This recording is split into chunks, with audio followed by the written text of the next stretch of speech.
The following is a presentation of the ForceCenter podcast feed.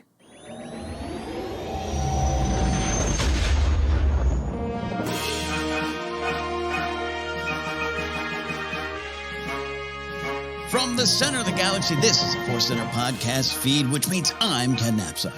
And it means I'm Joseph Scrimshaw. And it means I'm Jennifer Landa. Hey, the gang is together. We have gone through a lot just in this last couple of days to get here today. We're all experiencing different things in life. We're recording from ice caves and bunkers. It's a fun time. Yeah, try to guess which room we're in based on the quality of our voices. We're recording at a different time and are all scattered to different parts of the home.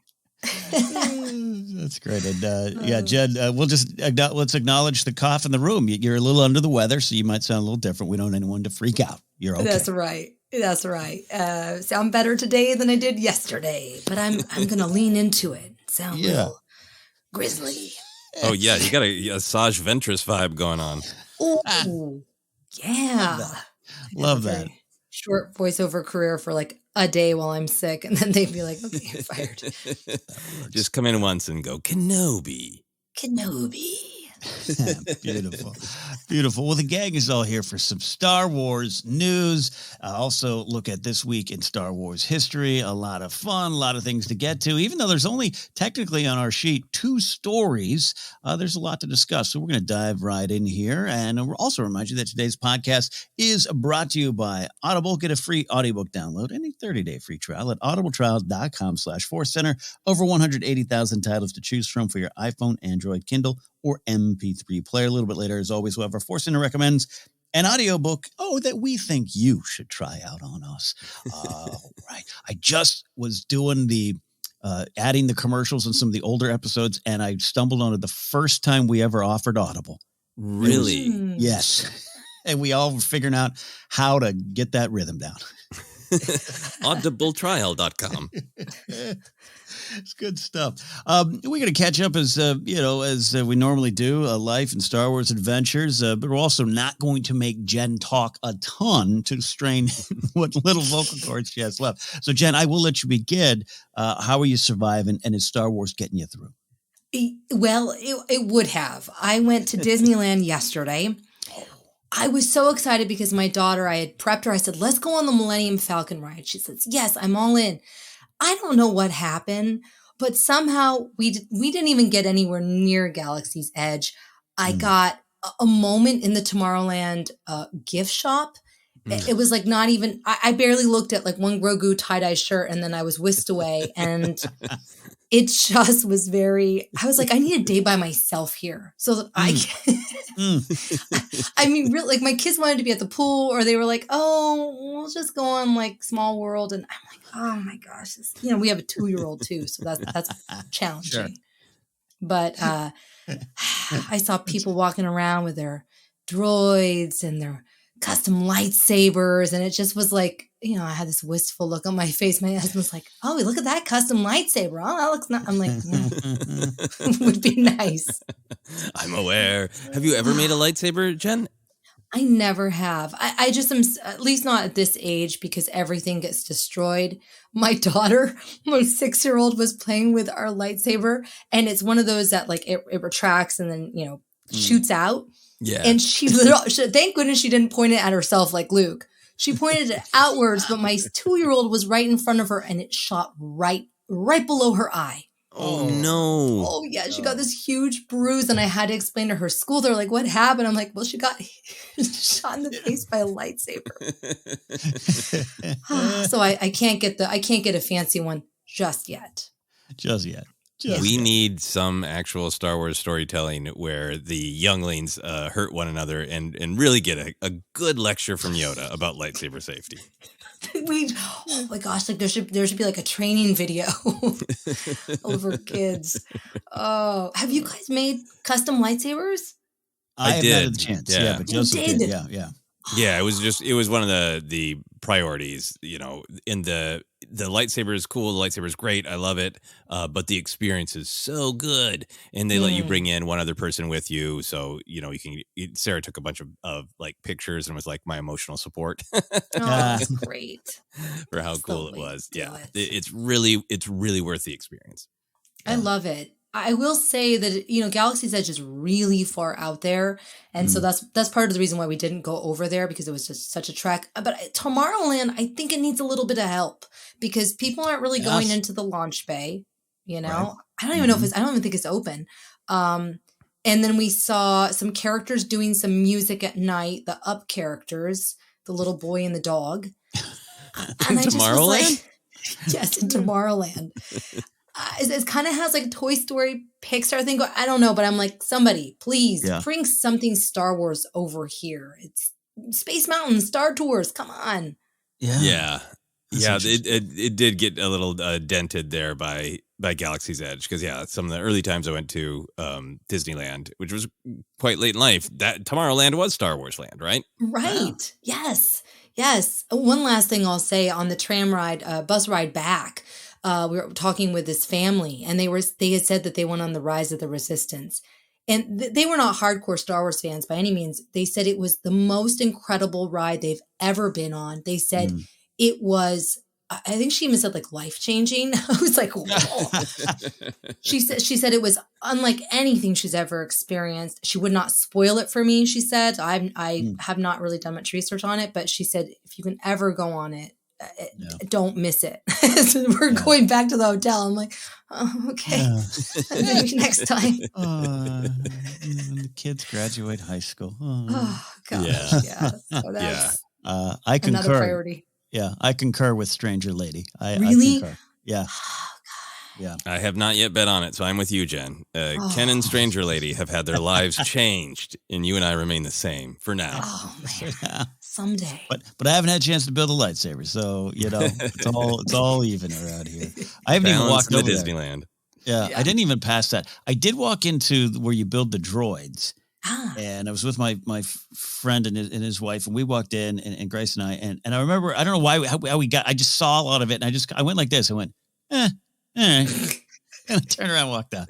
I don't want to build a droid. Sorry, R2. I want to build a lightsaber. It's not cheap. $100, right? Yeah. I mean, right. Yeah.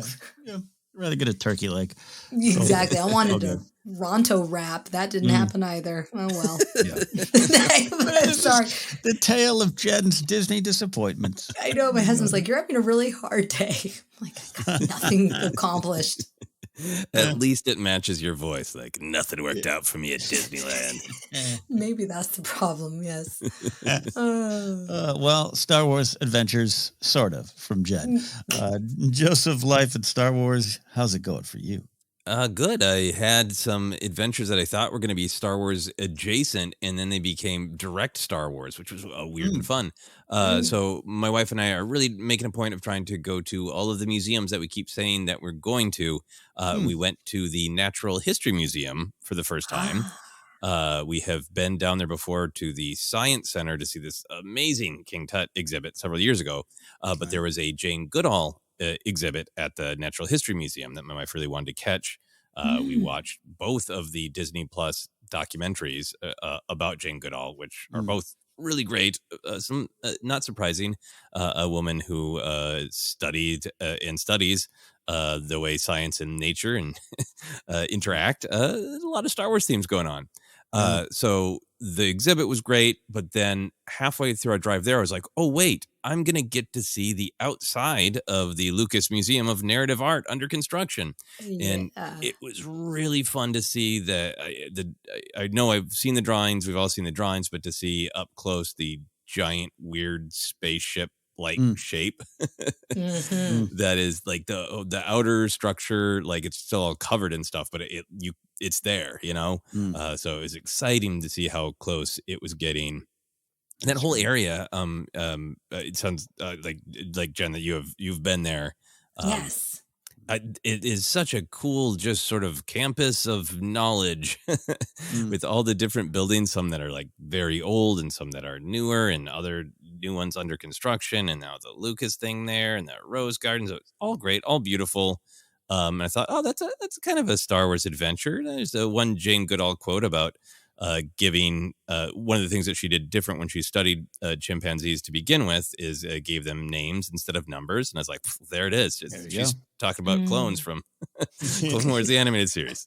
Same philosophy, but with chimpanzees. But then when I was leaving, there was some sort of party going on, and there were a bunch of different people cosplaying.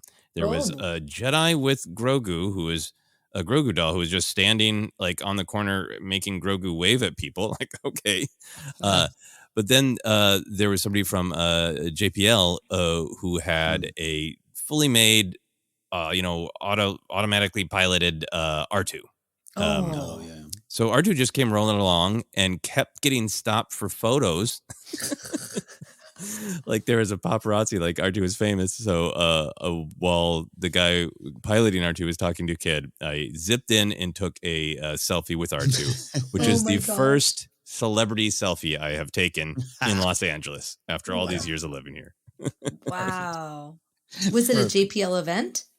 I don't know. There's so much going on there because there's also the Coliseum and a different music venue. It looked like there was like a nerd event, some sort of goth event, some just are you young in Los Angeles event. I had there was a wedding in the Rose Garden. It was a happening place. I don't know if R2 was going to a concert or a wedding. That's awesome. But it was really fun to just be out, experience this great city that we live in, and all the great things we can do here, and then actually have R2 celebrity sighting. That's the best. Oh, good old R2. Always a crowd. Always a crowd. Good stuff. How about you, Ken? You know what? It's funny. I was not going to have much of one. Just a lot of stuff going on the weekend and stuff. Got a chance to kind of refocus my energy after some bad stuff on Friday. So I was going to talk about that, which is Star Wars and Force and that vibes. Then I, because of our later recording schedule, I get this opportunity. I had to rush to IKEA in Burbank because you always got to rush to IKEA to get something. And the one we have in Burbank, I don't know if it still is it's like the largest IKEA in like the Western Hemisphere. It's if anyone's ever been there, it is like going to Disneyland. So you can't just get through there fast. So I'm trying to get through. I needed to get something specific. And, I saw a first order stormtrooper backpack, one that's just like the helmet and it's a backpack, right? Shaped like the helmet. And, we're all in that. And anyone listening, probably you see Star Wars, your eyes, it turns to it. And here's it, Joseph, when Jennifer's, in the time that Jennifer's been out, you and I have brought up a couple of times of, ageism is a thing out there. Now, Joseph and I have had very good lives with a lot of opportunities. No one cried for us, but it's something we've talked about it, how we love in Star Wars, sequel trilogy. We got some older characters getting to do cool things, and it's cool and it's important. It's part of what we want to see in the stories. So I preach that a lot, but I turn the corner, I see the first order backpack. And I look, it's on a lady who's very clearly in her mid-60s. And I go, oh, that's weird to myself. And then I go about 4 feet and I go, well, why would I say that? Like, why did I just put an age limit to Star Wars? Why the hell would I do that? I almost want to go back and apologize to her. And then so as I kept going through IKEA, I just kind of was ruminating on the fact that this is great. Like, let's say you were 20 and a young college student studying film and you sat down in 1977. You are in your mid-60s. Hell, George Lucas is getting up there to 80. So's Harrison Ford, and he's still going to be Indiana Jones until he's 90. and I love that. And we always celebrate the entry points. We celebrate the younger generation, Star Wars being a generational tale, and how great it is to see someone and talk to them about the Clone Wars, and that's their first Star Wars. But I love the other end, too, and I don't want to forget the other end. So that unnamed stranger lady in Burbank's IKEA, apologize for even 2 seconds assuming that Star Wars had some sort of age limit. Your backpack was awesome. Oh, that is a great experience. I love when that happens. And I love that you both had fascinating stranger lady experiences. A lot of stranger ladies out there now. So anyways, lesson learned. We'll all celebrate Star Wars, no matter what generation and what age we are. Let's celebrate Star Wars by getting into some Star Wars news. And this is, there's no real spoiler, but I guess if you don't want to know anything about the making of Ahsoka, then tune out. But I don't think we're getting into plot here. Peter Ramsey is going into the Ahsoka verse. Oh, you see what I did there? The Hollywood Reporter, and that's Boris Kitt, more specifically in his article, Heat Vision that he always has. He said that, remind us all, the Ahsoka series is going to production next month. And ahead of that, the Oscar-winning Into the Spider-Verse co-director Peter Ramsey is apparently set to helm at least one episode of the series. Of course, nothing confirmed by Lucasfilm yet, but when the Hollywood Reporter runs with it, it's worth discussing. Now, as well as directing Rise of the Guardians a few years ago, Ramsey has 2 live-action projects in the works, but this will be his first live-action director gig. Now, he used to do storyboards for many, a lot of commas, a lot of manys, films, but some are Men in Black, one of my favorite films, Fight Club, and Independence Day. He worked in the storyboard department for those movies. So that is all kind of the information on this decorated director, said an Oscar-winning co-director. So what do we like about this possible, quotes around that choice, though it does seem pretty good. Jen, what do you think? I'm really liking this new era of cinema and television streaming, whatever you want to call it, content. I like that the barriers between different mediums, if you will, are being broken. For a long time, if you worked in film, it was seen as taboo to work in TV. Or if you worked in animation, you would be stuck there and not taken seriously to be able to make the leap to live action. And that seems to not be as much of the case now, because they're telling stories. People who work in animation are telling some of the greatest stories, as we've seen with Pixar and Disney and all the like. Look at Christopher Miller and Phil Lord, right? Yeah. So it just, I'm excited. And I'm sure he has a ton of ideas. He has a ton of experience. I know this is a film that I actually haven't seen, the Spider-Verse film. It's on my list, but I know it made a huge impact. People really loved it. So I don't know. I'm excited about it. I've just heard wonderful things about his work. So Yeah. I'll defer to Joseph. I think you're the only one to have seen that film on this team, which is wow. Yeah. Jennifer had a lot of things going on the last couple of years, and I don't follow the Spider-Man much, so I apologize. It is phenomenal. It really does live up to the hype, and I think part of the power is there's definitely like lots of fun stuff if you know Spider-Man, but this could absolutely be your introduction to Spider-Man. This is not something that depends on being deep in the Spider-Verse yourself. Ironically, it makes a lot of sense with Star Wars, because the thing about Into the Spider-Verse is it's got this blend of deeply moving human story, like really hooks you and you really want things to work out for the characters. It's super relatable. Got a great message of hope and compassion and everybody being valuable. But it's also just got a lot of comedy and a lot of action. So it really makes sense for Star Wars. I know there's the, Lord and Miller are involved, and I know that many people are still upset that they didn't complete their vision of Solo. But I love Spider-Verse, and I do think it really makes sense that the creative people involved in that would be welcomed into Star Wars. Yeah, I don't want to kick the dirt on office gossip, but I wonder what that phone call was like. If Peter's like calling up his buddies, let me ask you something. I got an offer. What do you think? And the fact that he's there. A lot of things. Again, I'll have to defer to your knowledge of this film, Joseph. But obviously, like Jennifer said, this is not only an Oscar-winning film, it just captured the hearts of so many people.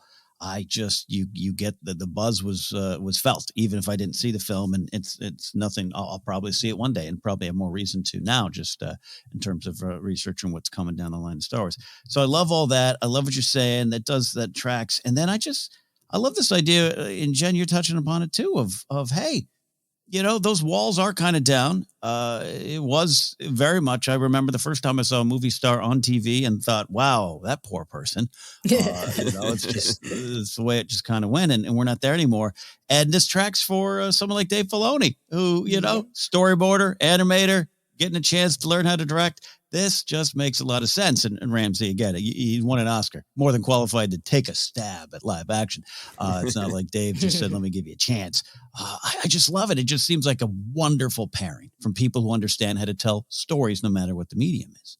Exactly. Yeah, that makes a ton of sense to me. And I wonder if Filoni is on a mission in general to return the kindness that was that he benefited from of saying, hey, let's make the transition. Let's take things that you know from animation that maybe even apply to the volume.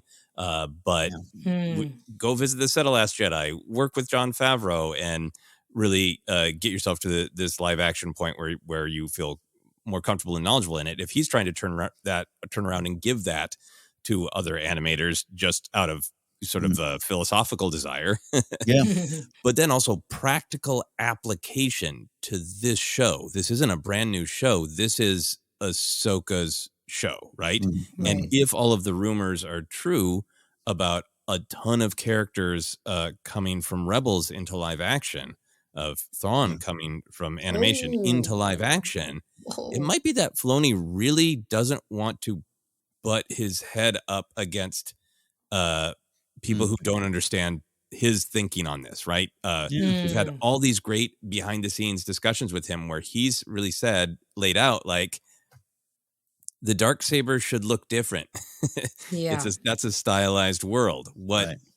I think he might have a lot of strong opinions about what works in animation that we should translate to live action, what shouldn't come from animation and be different because it's live action, somebody who appreciates the differences and similarities and wants other directors who have that background. Yeah, that makes a lot of sense. Yeah, Jen? So much sense. And there's also, I imagine, because he's worked in animation and making that transition, he's not going to have a judgment. And not to say that a strictly only film director would, but he's going to get it. They're going to have that shorthand coming from the animation background that I think is going to be, I don't know, I think it would be really exciting for them. And I know that a lot of people have struggled with a lot of the ways that they've adapted some of the things from animation. I love everything. I will be curious to see, may I ask, who have they been floating around as Thrawn? Have they fan casted, or have there been any names that have been floating around if they do bring Thrawn into the show? I don't think there's been anything reported. I think it is deep rumor and guesswork about possible Thrawns. A multiverse of Thrawns. Into the Thrawnverse. Into the Thrawnverse. Very, very scary. Yeah, other than we got Sabine cast in the show, right? The Hollywood Reporter does have I should bring that up because the names itself. As far as, Ray Stevenson is cast as an unnamed villain, and he has Thrawn-like qualities, and we speculated on that. But nothing yet. So cast Mary Elizabeth Winstead, Ivana Sakno, Ukrainian actress, and Natasha Lou Bordizzo, excuse me, I'm just messing all the names up tonight. And of course, that guy Hayden Christensen doing something in the story as well. Playing Thrawn, a weird choice, but okay. Choice. Weird choice. So this could all be part of that thing. And Ramsey having all these skills, in storyboarding, it's just funny. And Dave's got it there. And then you look at the BTS stuff on the volume where they have to like really, really, even beyond storyboarding, you get to just visualize almost anything you want in the volume and on those little pads they got there. It's just fascinating, the conversations these folks are probably having while putting this all together. Yeah. Oh my gosh. Yeah. I think he not only is the storyboarder, but he's also been a second unit director. So it also strikes me that Peter Ramsey probably has a really great understanding of action. And that gets me excited for seeing Ahsoka jump around swinging those white blades. Yeah. Wow. And, final note on it here too, going a little bit to what you were touching upon, Jen, too, of just anyone can kind of slide in and out of any medium now, and the walls being down. I just keep loving that with the Star Wars TV shows, how it allows us to see more names roll through. And you bring a Deborah Chow in, and now she can do Kenobi. And, I still want more from Faima, and I want more from Bryce Dallas Howard and Star Wars. And just, Steph Green, and the way she just absolutely just just slayed that second episode of Book of Boba Fett. I love that. I love that the shows get to do that. And it's not just we have one movie and we have to wait 4 years for the movie to come out from the first rumored name of one director. Now we got a lot of names coming through and trying their hand at Star Wars. And I just absolutely love that. Totally agreed. Yeah. So there you go. That's our first story. Peter Ramsey going into the Ahsokaverse. When it's officially confirmed or any more names, we'll talk about it here. We're going to take a quick break. But on the other side, don't you worry, we're going to talk about some more Star Wars news as we look towards Star Wars Celebration. Before we do that, we want to have an audiobook recommendation for you, and we're going to do that right now. Joseph, what do we got? We are recommending Queen's Hope by E.K. Johnston. We are going to be diving into this book. We have loved the first 2 Padme books by E.K. Johnston, so we can't wait to read this and discuss it. If you would like to listen, you can download a free audiobook today by going to audibletrial.com/ForceCenter. That's right, audibletrial.com/ForceCenter. Get the book, listen, and get ready to dive into the review with us in a couple of weeks. All right, quick break here. When we come back, more news here on ForceCenter.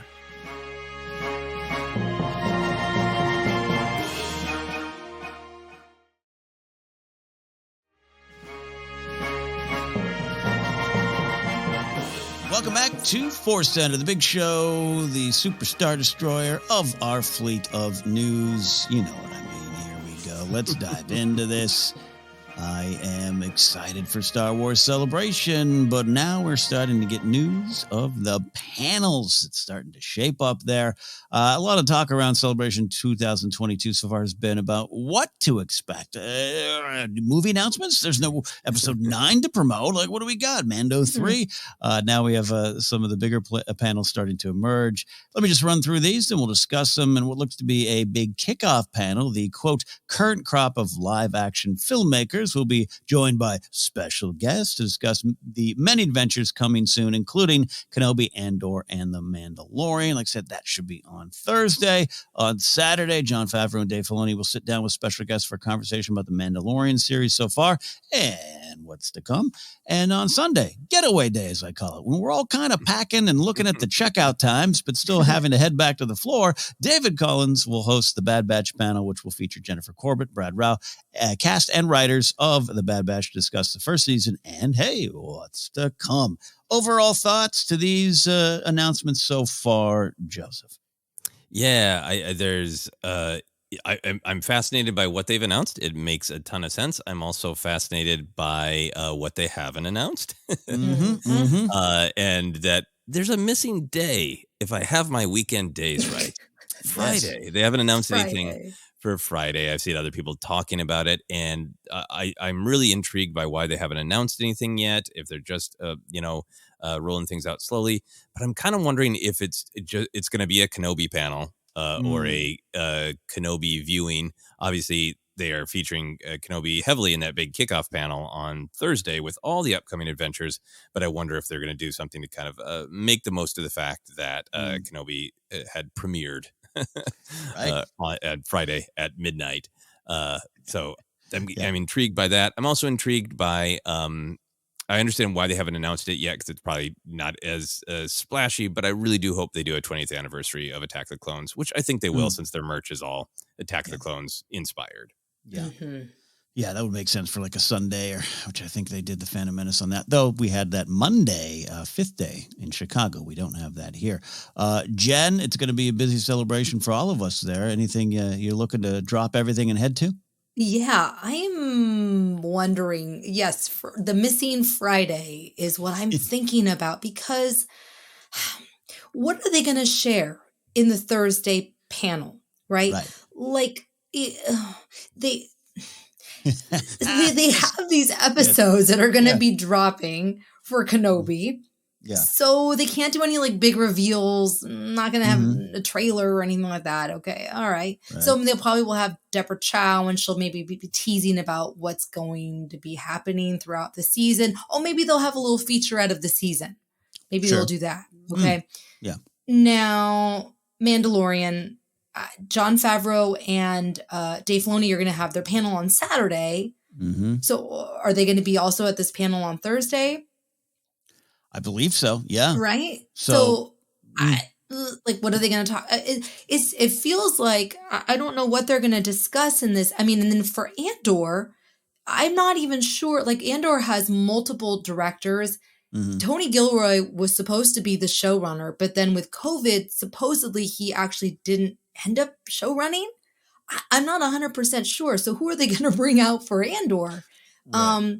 There's a lot of unknowns. I'm sure it's going to be great. It's going to be exciting. But I feel like the big day is going to actually end up being Friday. I think. I think you're right about that. Plus, Are you? Oh, sorry. well, I was going to Go say, ahead. with Gilroy is still involved, but he does not seem like the one who's going to want to attend a Star Wars convention. He's going to be like, what? Right. Wait, there's fans of this stuff? Nah, I don't watch Star Wars. Yeah, and I think he's still the showrunner. I think the thing was that he was going to direct and then didn't want to travel. That's what it was. Yeah. That's what it was. Thank you. But you're right. That means if he's not like an all-in convention guy, and there are a bunch of different directors who are like, yeah, I'm not showrunning. I directed 3 episodes. Right. It is like, well, who is sort of for a convention, the sort of grand show person who is trumpeting this for us. Right. Yeah. Right. Mm-hmm. Yeah, I mean, I think they'll get Gilroy out, right? This is probably in the fine print. You got to come pretend. That would be great. Be like Adam Driver in 2015. Go pretend that you want to be here. Oh my gosh. For the missing Friday, is there any hope or expectation from either of you that might be movie related, big screen related? Yeah, I think yes. The big story might be what's yet to be announced, and the Kenobi thing definitely tracks. Though it's kind of cruel because they're going to be like, we all know you stayed up till like 2 a.m. in your hotel rooms. Now you have to get up at like 5 a.m. to get in line and get in the convention panel that probably starts at 9 or 10. But yeah, no, that just makes a lot of sense. That anything this Thursday panel, this they're listing TV streaming Disney Plus stuff.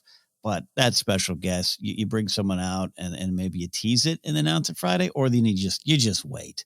You just wait for Friday. That'd be midday panel. I don't know what you do. Bring Taika Waititi out and he goes, surprise, here's what I'm doing. It's what we do in the Force. What do we got? I think you're right, Joseph. I think that's kind of the buried lead that we haven't learned about yet. Yeah, it just seems like they announced 3 anchor panels, and there's one missing, so it'll be really fascinating to see what that is. Yeah.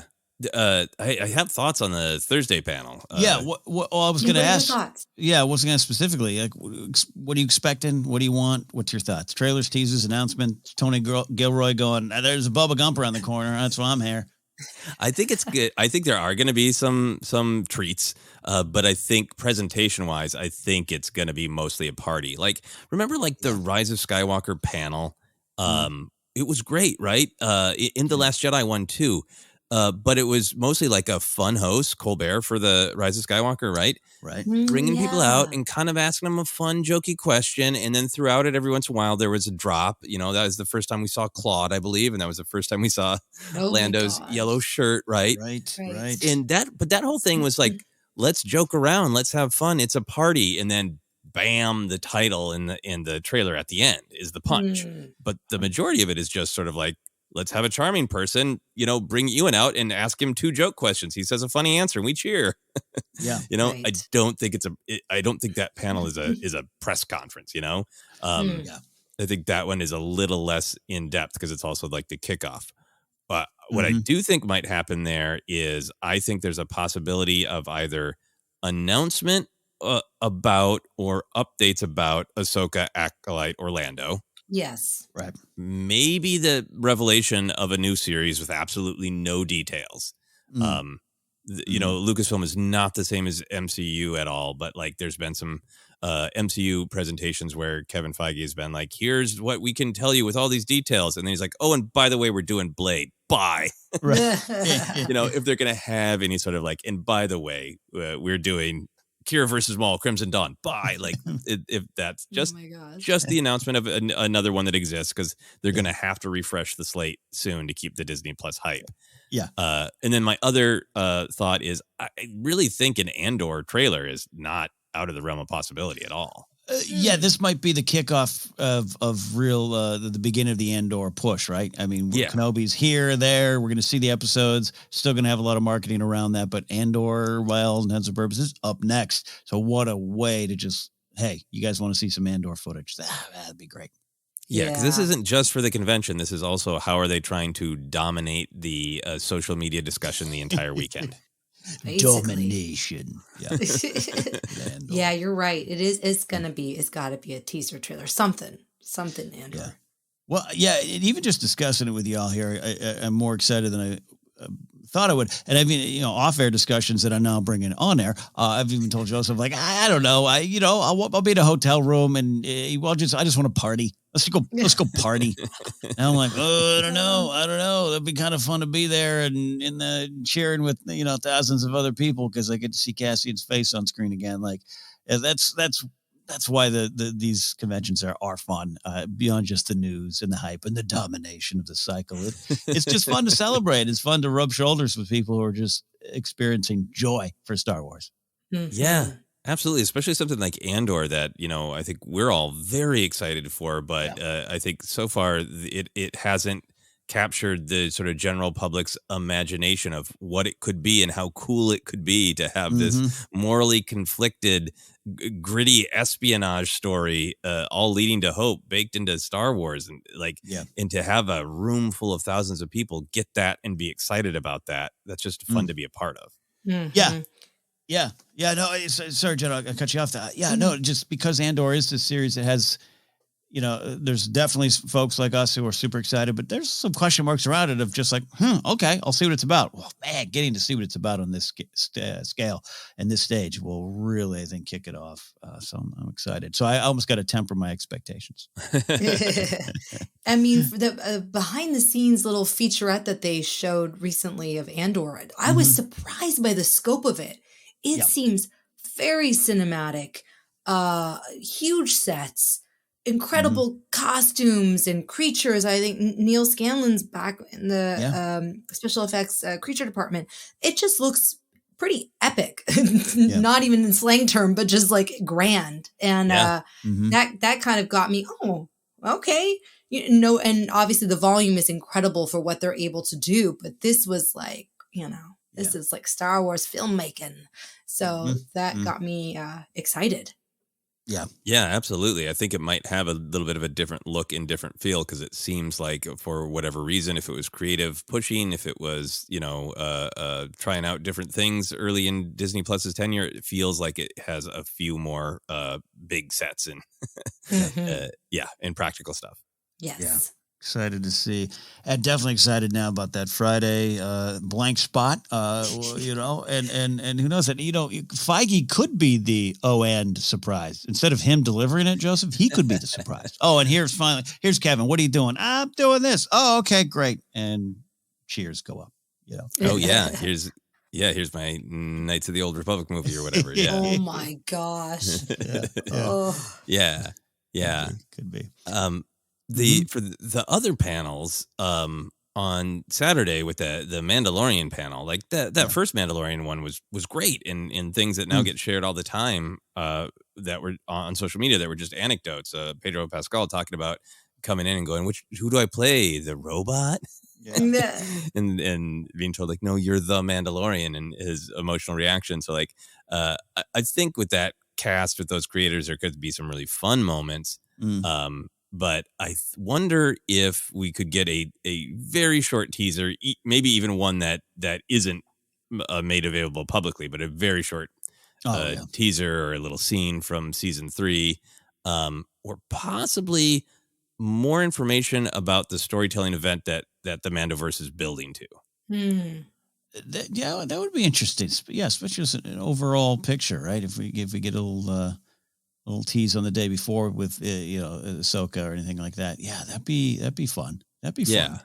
The other thing that I think is going to make that one fascinating is, obviously fans all have different opinions, and Book of Boba Fett didn't land for everybody. And one of the things that bumped people was the inclusion of, such focus on Din and Grogu, and the feeling that they took some of Boba Fett's time. I have to imagine that Favreau and Filoni see Boba Fett as part of the Mandoverse, and Right. so it makes sense to them, and it is this whole question of audience expectations versus creator intent and all that kind of thing. So I'm so fascinated to see how they talk about it. I don't think they're going to go, I guess some of you didn't like it because I don't think they're going to be confrontational in any way, shape, or form. It is a celebration. But I think it might be really fascinating to hear them talk about, well, yeah, of course, Book of Boba Fett is part of the Mandoverse. Yeah. Right. And going forward, you can expect these performers or these characters. Yeah, that'd be great. Yeah. You know what? If they really want to break the internet, you know what they should do? They should bring Grogu out. I mean, it would be that would be it. I mean, talk about dominating the news cycle. I remember I don't even remember which panel it was where they brought out BB-8. Was it the first one? First one, yeah. Yeah, the very first one. And that blew my mind, right? Just imagine, people would go crazy. And didn't you guys, when you guys were in the Mando panel, didn't they show something that they did not release online? Because it wasn't finished, right? They showed an early scene with the Mando and the client in his office. Yeah. Yeah, so they could do that again. Yeah, that would make sense. So I always get the sense that Favreau was very uncomfortable with that. Yeah, because he literally said, we should wrap up. We still have a lot of work to do on this show. Oh, my gosh. But you're right. That's the Grogu point is so good that they haven't had a celebration since Baby Yoda conquered the galaxy. Oh, wow. That's why. Yeah, I hadn't thought about it in those terms. Oh, my God. You're right. Chicago was before all. Oh, my God. Sorry. Yeah. Maybe Friday is just conversations with Grogu. And Conversations with people interviewing him. Gosh, that would be. That would be the way to do it. They have this character. Just put him up in a chair and have someone controlling him off stage. Come on. Lord! Now I want that. Right? Keep your movie news. Give me a conversation with Grogu. I love that. I love that. And then, any thoughts on the Bad Batch panel? Jen, we haven't really discussed Bad Batch with you. I don't know if you had a chance to take the deep dive on it there. No. But anything you're looking forward to knowing or hearing? No, that's on my list next. I'm almost done with Rebels. It's amazing. I'm in the last season now. And I started to get sad. I'm like, what am I going to do? Well, there's a lot of things I can do. I have tons of things. But Bad Batch is next. Because I have watched a couple episodes, but as I've now seen with Rebels, I had seen some of these episodes, but not watching it from the beginning. It just doesn't have the same weight. It also doesn't have the context. So I'm like, what's this about? But yeah, I'm excited because I love the Bad Batch. I love all the different characters. Yeah. They're and Omega, right? Omega. Yeah, Omega. I think you're going to be so charmed by Omega, Jen. She's such a great character, and I got a really different vibe for Star Wars, but also perfectly Star Wars. I can't wait for you to be able to spend some time with Omega. I'm excited. Again, people are really passionate about this show, and so that's where I'm like, okay, I want to go there next.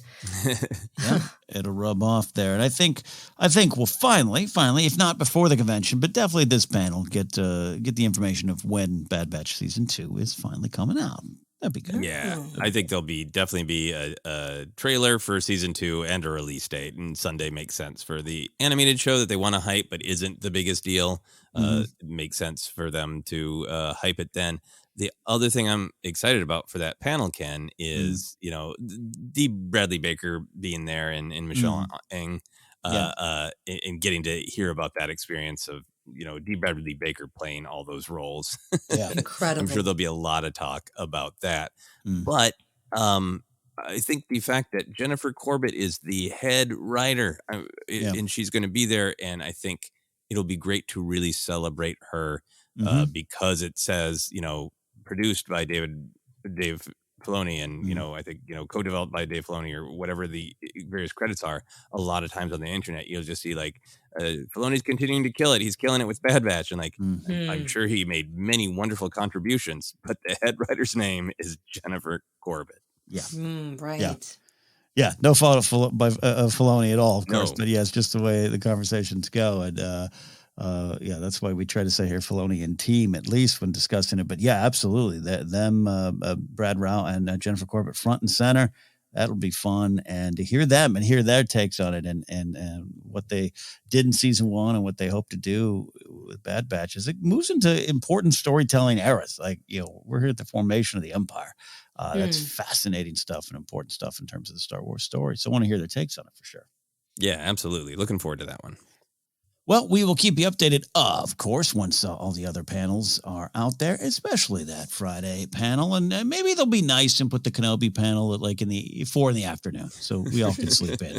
Though probably not asleep, but a lot of sleep not happening at Star Wars Celebration. Final segment of the day here, and then we'll get out of here, is our Star Wars history segment, looking ahead to Star Wars past. And this one is actually at the end of the week. It's a fun anniversary. It hits on April 16th, where April 16th, 2015, the second Force Awakens teaser trailer debuted at Star Wars Celebration Anaheim, most remembered as the Chewie We're Home trailer. This 1 minute, 49-second trailer built off the success of the first teaser trailer back in November 2014 by focusing on the generational change about to happen in the saga, but of course gave us the first bit of actual dialogue from the movie as delivered by Han Solo, the aforementioned Chewie We're Home. So we're 7 years removed from this. I'll say that again. We're 7 years removed from this. Wow. We have talked about some of the anniversary stuff here recently, Joseph and I sharing our memories of things, even the November 2014 trailer. So without going into too much detail there, I wanted to talk about just our feelings. When you think about that trailer and when it was released and the Chewie We're Home, what feelings emerge when you think about it all, Jen? Oh man. And I watched that trailer again and I got chills and I started to well up. How many times have I seen that movie? And obviously I know everything that happens. It's so fascinating what these, quite frankly, the Force theme and then hearing Mark Hamill's voice. Yeah. And it's very nostalgic heavy. Yeah. And I think, and I couldn't help but think a little bit like, oh, maybe that's why some fans felt disappointed. They felt like it was going to be the whole gang back together again. And it wasn't. Even though we see Rey and Finn and all these other new things. And especially with that Chewie We're Home. Oh my gosh, that gutted me at the time. I was like, this is going to be amazing. And it was. But there is something where I did feel like, oh gosh, maybe that's where people got a little confused. Yeah, I understand that. That. I'm with you on the. We gotta come up with a term for it, but it's like unexpected Star Wars tears. In researching this, and then Joseph, I want to get your thoughts on it. But I watched the trailer, but then the YouTube algorithm suggested someone's illegal recording of the trailer at Celebration Anaheim. So I clicked on that, and that's when you get to hear all the crowd reactions. And I started to well up. And then that led to the Rise of Skywalker one inside the convention hall where, you weren't supposed to tape it. And I watched that one and started to just cry. And even Grace popped in. What's going on? What are you doing? Like, are you okay? And I'm like, yeah, I'm just crying about Star Wars. And I don't know. It's just that, again, that collective, everyone in one room and all the cynicism goes away and all your expectations are out in front of you. And it draws from your past as you look to the future. And it just pulls you in. And this trailer, that experience, that day, I know right where I was. I've told that story before about being in Prim, Nevada and seeing it on my phone and crying in the car there. It's just part of the fun. So 7 years, it seems like yesterday. The tears are still fresh. Wow. Yeah. Wow. Joseph, that really makes a lot of sense. And we need to come up with, the happy tear. I'm crying joyfully about Star Wars. Exactly. I mean, you both know, and people listening know it. I've talked about it before, where I'll just be watching, Rogue One, and it's more than just Radis coming out of hyperspace, but something about it, and it's about just me as a kid dreaming about seeing this on screen, and it just overcomes me. I don't really fully understand it, other than I just experience it. Yeah, I think we'll run this up the flagpole of calling it like the swell. Yes. It feels like something's welling up inside you, and then it comes out. And I think that this trailer, so many of the Force Awakens, all the Force Awakens ones are great, but this one in particular really has that the past is not gone. That Mm. that thing that you loved is coming back.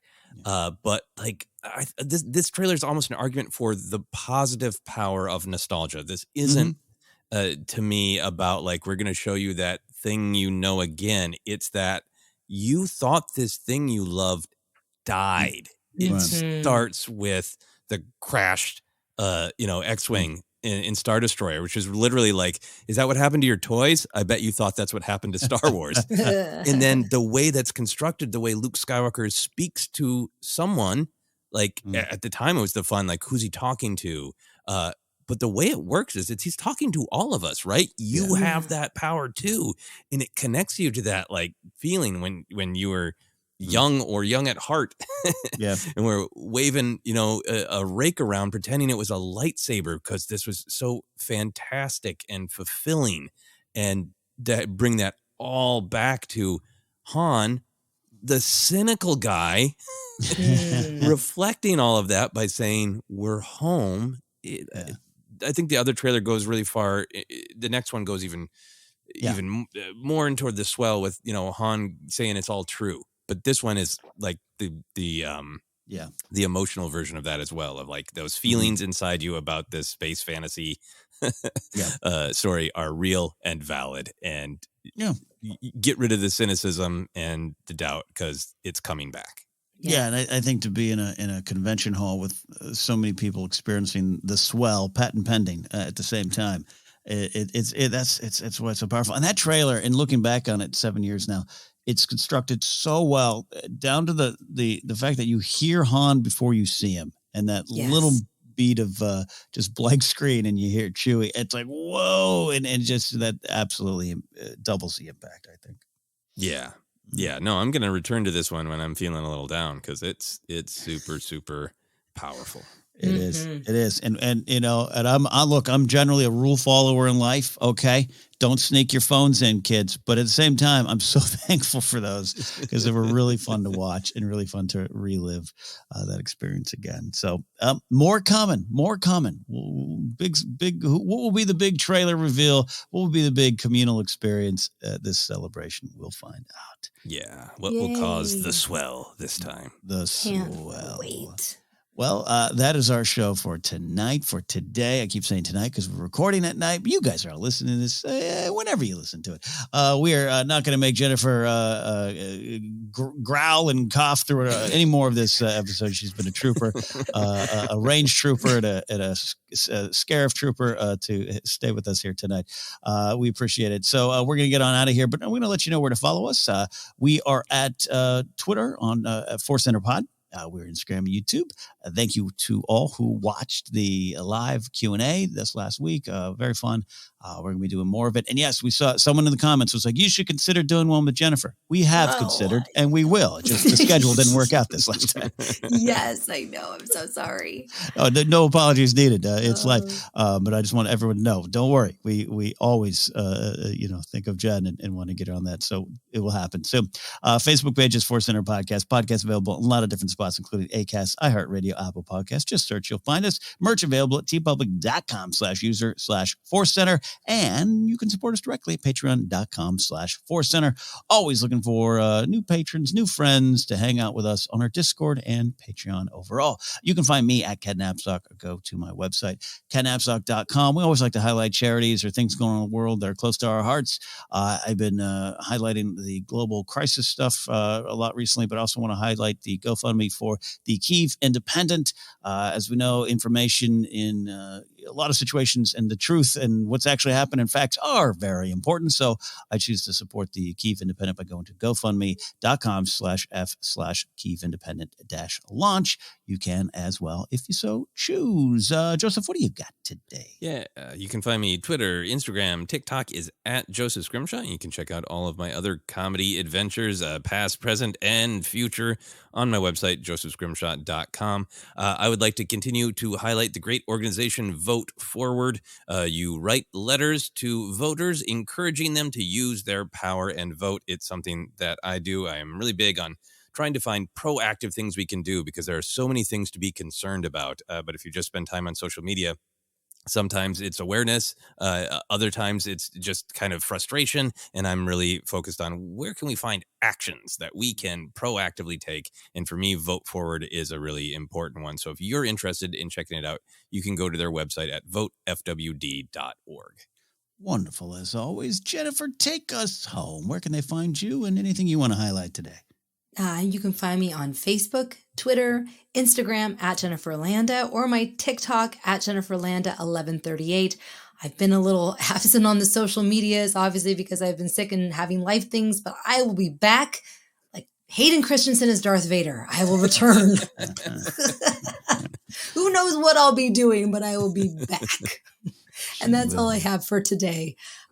Yes. That is great. And that is plenty. Thank you so much, Jennifer, as always. So glad to have you back here on ForceCenter, though your heart never left. And we were just highlighting, folks, I want to go back to the old episodes. Check out Jen's Jedi Beat and Happy Beeps episodes as well. Some of our best stuff here. Go into the archives and find that. All right, that is it. So for, Jennifer Corbett, not Dave Filoni, and all the panels yet to come, this has been ForceCenter. We'll see you next time. Thanks, friends.